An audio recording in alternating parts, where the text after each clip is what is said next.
It has been a trying year with some unprecedented things that have happened, particularly for our final year students, our Year 12 students who are completing their final years of studies in high school. Yeah. So how can we look after them this time? Well, my daughter, my middle child, is doing her Year 12. Right. And so I'm living this in my home.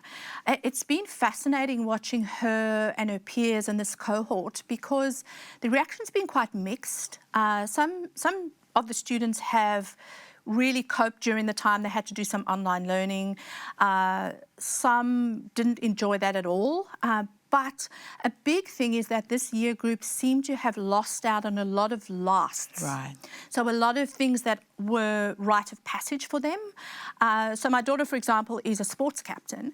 And so she was really happy that they got to do the swimming carnival earlier in the year, but then lost out on some of the running carnivals and things she would have been part of looking after or managing during the time that there was lockdown. So they lost out on that. They've lost out on Year 12 spaces or final year spaces that they got the privilege to finally be part of.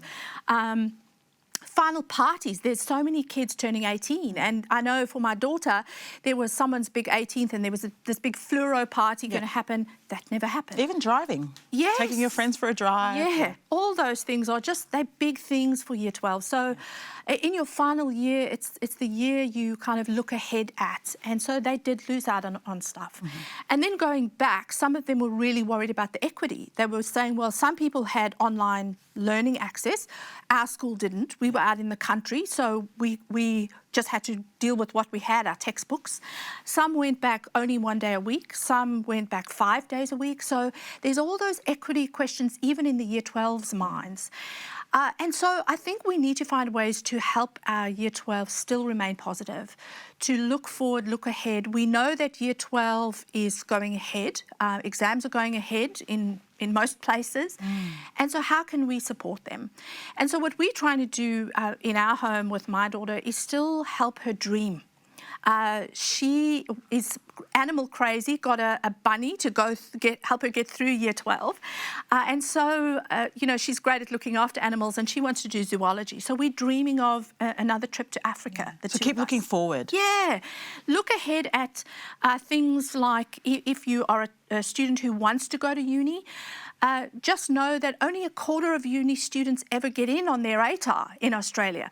So, a lot of students get in other pathways. Then it's a time to look at all the trades. I mean, what better time to be in a trade than it was this year for many trades? And so especially that's for a plumbers. positive. Yep. Your plumbers and electricians. So look at some of the positives that have even come out of this period. But really just help your child find ways to remain positive, to dream, to find hope, and not to just get bogged down in their studies, which they would at any point during their final year, but particularly this year. Yeah. Just find times to have joy and have fun. Thank you so much, Colette. And I think an important thing, takeaway message there is together we can get through this. Yeah. And just remind yourself there is always hope. So keep it locked right here for great tips like this from Colette and so much more.